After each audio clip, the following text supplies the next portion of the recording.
Il y a quelque chose de presque vertigineux dans la mythologie grecque. On croit la connaître, on a croisé ses noms dans des films, des jeux vidéo, des livres, et pourtant, dès qu'on s'y plonge vraiment, on réalise que la surface qu'on en voit n'est qu'une infime partie de quelque chose de bien plus vaste, bien plus sombre, bien plus fascinant. Aujourd'hui, je vous emmène au cœur de ce monde, et plus précisément auprès des fils les plus redoutables d'un seul homme, ou plutôt d'un seul dieu, Zeus, le roi de l'Olympe, le maître du tonnerre, le père de presque tout ce qui compte dans la mythologie grecque. Parce que ce roi des dieux a engendré une progéniture hors du commun. Des êtres capables de faire trembler la terre, d'affronter la mort en face et de remodeler le destin des mortels.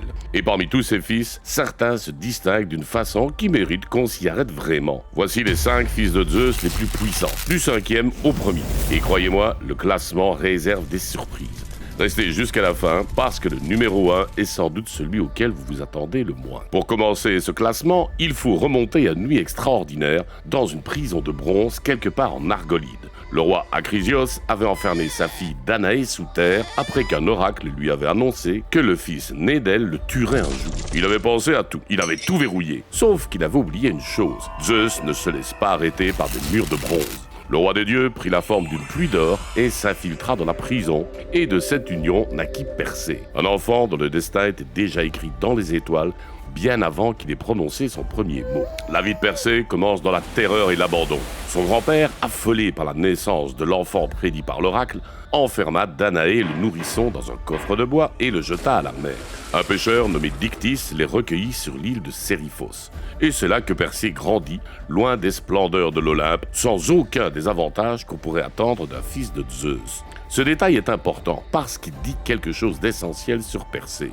Il a construit sa légende presque seul, avec la ruse, l'audace et une dose de soutien divin qui ne suffit pas sans courage. Le roi de Sériphos, Polydectès, convoitait Danaé et voyait en Persée un obstacle encombrant. Il lui confia une mission qu'il croyait impossible, rapporter la tête de Méduse, la gorgone dont le regard transformait instantanément tout être vivant en statue de pierre. Persée était jeune, inexpérimenté et Méduse était une terreur absolue. Mais Athéna et Hermès le guidèrent. Il reçut des sandales ailées qui lui permettaient de voler, le casque d'Hadès qui le rendait invisible, un bouclier poli comme un miroir et une serpe forgée pour trancher l'impossible. Armé de ces dons divins, Persée extorqua d'abord leur information au gré. 3 vieilles sorcières qui ne possédaient qu'un seul œil et une seule dent à partager entre elles. Il leur vola leur œil au moment précis où elles se le passaient de main en main, les forçant à lui révéler la localisation de Méduse en échange de son retour. Ce qui se passa ensuite est l'une des scènes les plus frappantes de toute la mythologie grecque. Persée s'avança vers les gorgones endormies sans jamais les regarder directement, utilisant le reflet de son bouclier comme un miroir pour guider ses gestes, et d'un seul coup de serpe, il trancha la tête de Méduse. Du sang de la gorgone jaillirent 2 êtres, Pégase, le cheval ailé blanc, et Chrysaor, le guerrier à l'épée d'or. Persée glissa la tête dans sa besace magique et s'enfuit sous l'invisibilité de son casque avant que les 2 autres gorgones, réveillés par le bruit, ne puissent le rattraper. Sur le chemin du retour, il est souvent encore la princesse Andromède, enchaînée à un rocher en offrande à un monstre marin, en utilisant une dernière fois la tête de Méduse pour pétrifier la créature. Et lorsqu'il rentra à Sériphos, il mit un terme définitif au règne de Polydectès en le transformant lui aussi en statue. L'épilogue de l'histoire de Persée est l'un des plus étranges de toute la mythologie. Il se rendit à Argos pour rencontrer son grand-père Acrisios, l'homme qu'il avait condamné à mort avant même sa naissance. Acrisios, apprenant la venue de son petit-fils, s'enfuit à Larissa, en Thessalie. Mais le destin avait décidé autrement. Persée participa par hasard aux jeux funèbres organisés dans cette ville, et lors d'un lancer de disque, un coup de vent dévia le projectile qui vint frapper mortellement Acrisios dans la foule. La prophétie s'était accomplie, comme toujours dans la mythologie grecque, de la façon la plus imprévue et la plus inévitable possible. Persée, écœuré d'avoir tué son ancêtre malgré lui, refusa de régner sur Argos et échangea son trône avec celui d'une autre cité. Il fonda ensuite Mycène, la ville qui allait devenir l'un des centres de la civilisation grecque. Ce qui le rend puissant, avec Persée, ce n'est pas une force brute ou une immortalité garantie. C'est la capacité à traverser l'impossible avec intelligence, à retourner chaque obstacle en avantage, à survivre là où tout était conçu pour qu'il échoue. Si l'on cherche le fils de Zeus le plus polyvalent, le plus redoutable dans sa diversité de pouvoirs, celui dont l'influence s'étendait sur presque tous les aspects de la vie grecque, c'est Apollon qu'on trouve. Et pourtant, Apollon n'est pas toujours celui qu'on cite en premier quand on parle de puissance divine. C'est précisément ce qui le rend fascinant, il n'a pas besoin de crier pour dominer. Apollon est le fils de Zeus et de la Titanie de Leto, et sa naissance fut elle-même une épreuve. Héra, consumée de jalousie, interdit à toutes les terres d'accueillir Leto pour qu'elle puisse accoucher. La pauvre femme erra pendant des jours, repoussée partout, avant de trouver refuge sur la petite île flottante de Délos, qui n'était pas vraiment une île stable et qui n'était donc pas concernée par l'interdit d'Héra. C'est là, dans des conditions précaires, que naquirent les jumeaux Apollon et Artémis. Et dès ce premier instant, Apollon ne fut pas nourri du lait de sa mère, mais de nectar et d'ambroisie, les aliments des dieux. Il rejeta ses langes, se dressa dans toute sa vigueur divine et déclara qu'il aimerait la cithare, l'arc et qu'il annoncerait aux mortels les véritables desseins de Zeus. Les mots d'un dieu qui sait exactement ce qu'il est venu faire. Ce qui rend Apollon extraordinairement puissant, c'est l'étendue de ses domaines. Il est d'abord le dieu de la lumière et du soleil, appelé Phébus, ce qui signifie littéralement le brillant.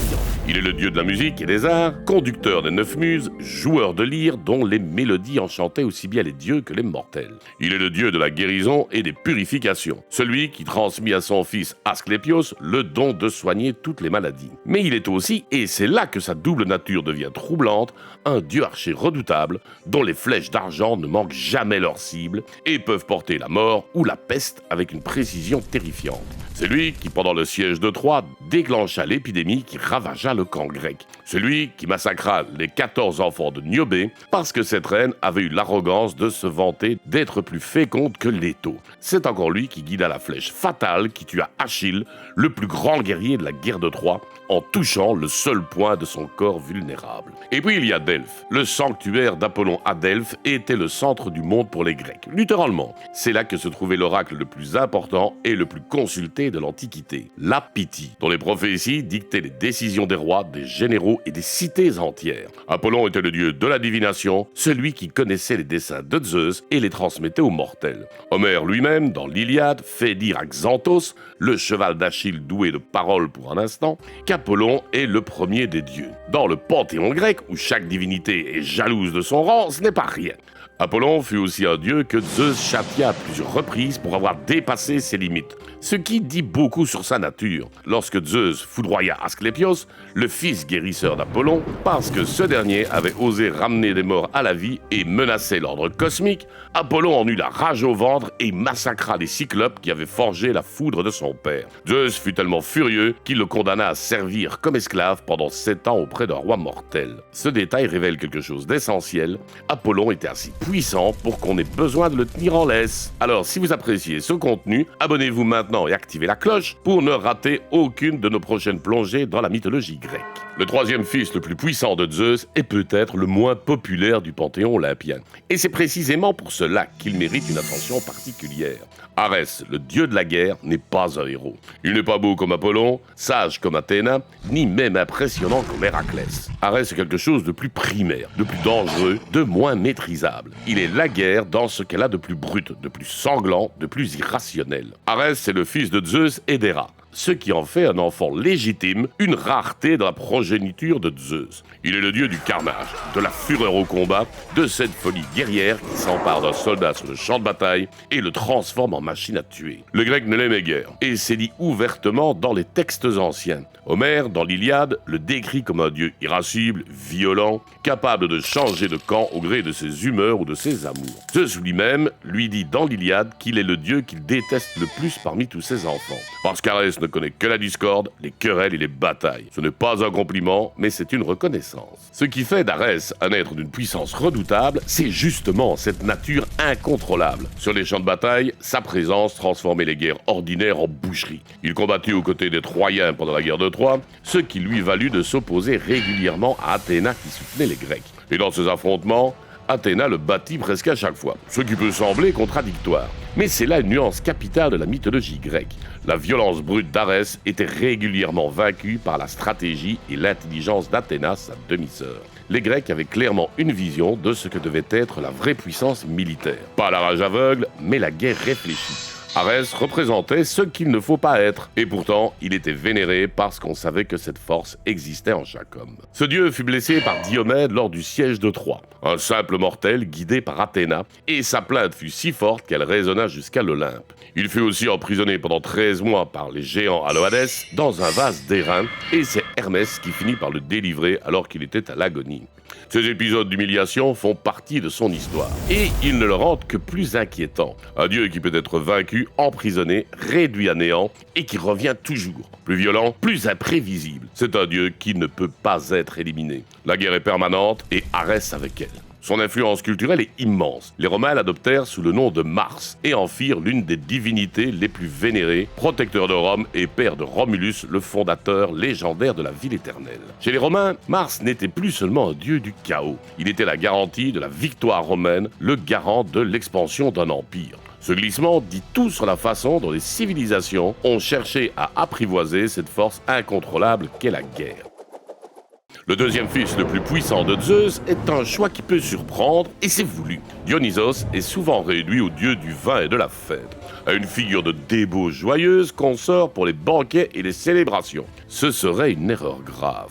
Dionysos est peut-être le fils de Zeus, dont le pouvoir réel est le plus difficile à mesurer, précisément parce qu'il n'agit pas comme les autres. Dionysos est né de l'union de Zeus et de Sémélé, une princesse de Thèbes. Héra, comme toujours, chercha à détruire cet enfant illégitime avant même sa naissance. Elle se déguisa en vieille femme et convainquit Sémélé de demander à Zeus de se montrer à elle dans toute sa gloire divine. Zeus avait fait le serment de lui accorder tout ce qu'elle demanderait et il ne put se dérober. Mais aucun mortel ne peut voir un dieu olympien dans sa forme véritable sans mourir consumé. Sémélé fut réduite en cendres sur le champ. Zeus récupéra le fœtus de Dionysos et le cousit dans sa propre cuisse pour y terminer sa gestation. Dionysos naquit donc 2 fois. Une première fois d'une mortelle, une seconde fois du corps même de Zeus. Cette double naissance lui conféra une nature unique entre le mortel et le divin, entre le monde humain et l'Olympe. Contrairement aux autres dieux olympiens, Dionysos grandit parmi les hommes, caché, déguisé, poursuivi par la jalousie d'Héra qui lui envoya la folie.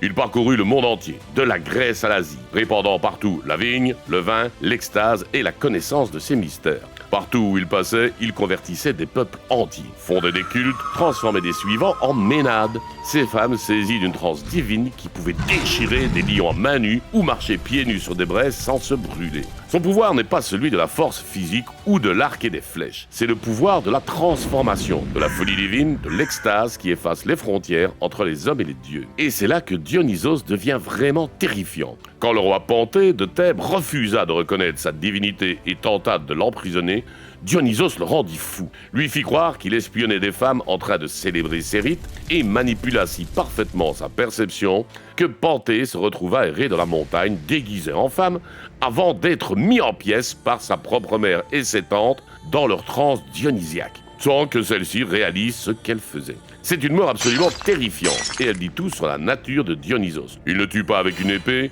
il ne pétrifie pas avec un regard, il dissout la frontière entre la raison et la folie. Et dans cet espace, il est invincible. Dionysos fut le dernier des dieux olympiens à rejoindre l'Olympe. Et pour y entrer, il dut d'abord descendre aux enfers pour en ramener sa mère Sémélé et la rendre immortelle. Cette descente aux enfers est réservée dans la mythologie grecque aux êtres d'une puissance et d'une audace exceptionnelles. Dionysos en revint et sa mère avec lui. Ces cultes à mystère furent parmi les plus puissants et les plus répandus de toute l'Antiquité, précurseurs directs du christianisme selon de nombreux historiens des religions.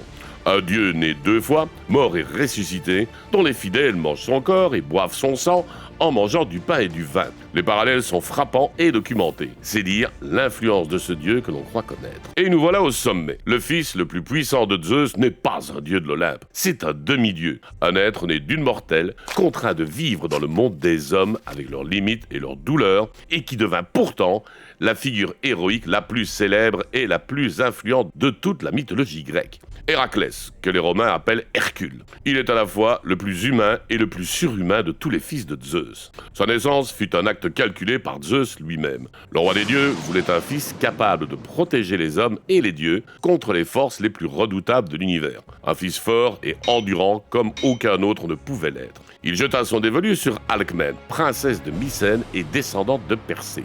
et prit la forme de son mari Amphitryon pour s'unir à elle.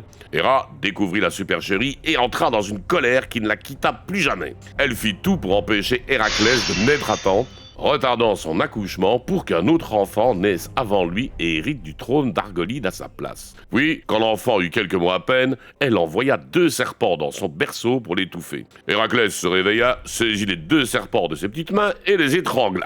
La scène dit déjà tout sur ce qu'il allait devenir. Héraclès grandit en étant le plus fort, le plus grand, le plus redoutable de tous les mortels. Mais sa vie ne fut pas une progression triomphale. Héra le poursuivit sans relâche, et un jour, elle le plongea dans une folie si profonde qu'il tua sa propre femme Mégara et leurs enfants dans un accès de délire qu'il était incapable de contrôler. Revenu à la maison, écrasé de honte et de douleur, il consulta l'oracle de Delphes pour savoir comment expier son crime. La réponse fut impitoyable. Il devrait se mettre pendant 12 ans au service de son ennemi de toujours, le roi Eurysthée, et accomplir toutes les tâches que celui-ci lui ordonnerait. Ce furent les 12 travaux. Cette liste est l'une des plus connues de toute la littérature mondiale. Il tua d'abord le lion de Némée, une bête invulnérable aux flèches et aux épées, en l'étranglant à main nue, avant de revêtir sa peau comme une armure. Il décapita l'hydre de Lerne, ce monstre aux 9 têtes qui repoussait chacune 2 fois lorsqu'on les tranchait, et ce, en cautérisant les plaies au feu pour empêcher la régénération. Il captura la biche de Cérynie, un animal sacré aux pieds d'airain, doué d'une vitesse prodigieuse, après une chasse d'une année entière. Il maîtrisa le sanglier d'Érimande, nettoya les écuries du roi Augias, en détournant 2 rivières entières, chassa les oiseaux du lac Stymphale aux cerfs et au bec d'airain, captura le taureau de Crète, dompta les juments carnivores de Diomède en les nourrissant de leur propre maître. S'empara de la ceinture d'Hippolyte, reine des Amazones, captura les bœufs du géant Gérion au bout du monde, alla chercher les pommes d'or du jardin des Hespérides, emportant un moment la voûte céleste à la place du titan Atlas. Et enfin, descendit aux enfers pour capturer Cerbère, le chien à 3 têtes, gardien du royaume des morts, qu'il maîtrisa à main nue et ramena vivant à Eurysthée avant de les relâcher. Ces 12 travaux prirent 10 ans, mais ils ne furent pas la totalité de sa vie. Héraclès participa également à l'expédition des Argonautes aux côtés de Jason, sauva la princesse Hésione à Troie, combattit aux côtés des dieux lors de la gigantomachie, cette guerre entre les Olympiens et les géants. Car une prophétie disait que les dieux ne pourraient vaincre les géants qu'avec l'aide d'un mortel. Héraclès fut ce mortel indispensable. Zeus avait prévu cela depuis le début. Sa mort est à la hauteur de sa vie, tragique et grandiose. Sa femme, Déjanire, voulant ranimer son amour grâce à ce qu'elle croyait être un filtre, lui fit revêtir une tunique imbibée du sang empoisonné du centaure Nessos. Le poison rongeait ses chairs depuis l'intérieur. Une douleur que rien ne pouvait apaiser. Héraclès, incapable de mourir, mais incapable de supporter plus longtemps la souffrance, fit ériger son propre bûcher funèbre sur le mont Oeta et s'y allongea, attendant la fin. Le bûcher fut allumé par un berger de passage. Au moment où les flammes consumèrent sa partie mortelle, héritée d'Alcmène, Zeus intervint et emporta sa partie divine vers l'Olympe. Héraclès mourut mortel et renaquit immortel. Il rejoignit les dieux, se réconcilia avec Héra et épousa Hébé, la déesse de la jeunesse éternelle. Ce qui fait d'Héraclès le fils le plus puissant de Zeus n'est pas seulement la force physique, même si elle était sans égale dans tout le monde connu. C'est la capacité à traverser une existence entière de souffrance, d'injustice et de perte et à ne jamais renoncer. C'est d'avoir été le seul être dans toute la mythologie grecque à avoir été indispensable à la fois aux mortels et aux dieux. C'est d'avoir accompli l'impossible, non pas une fois, mais 12 fois de suite, et encore et encore. Et c'est peut-être aussi ce qui explique pourquoi sa figure traverse les millénaires intacts. Du marbre antique au blockbuster hollywoodien, on y reconnaît quelque chose d'universel.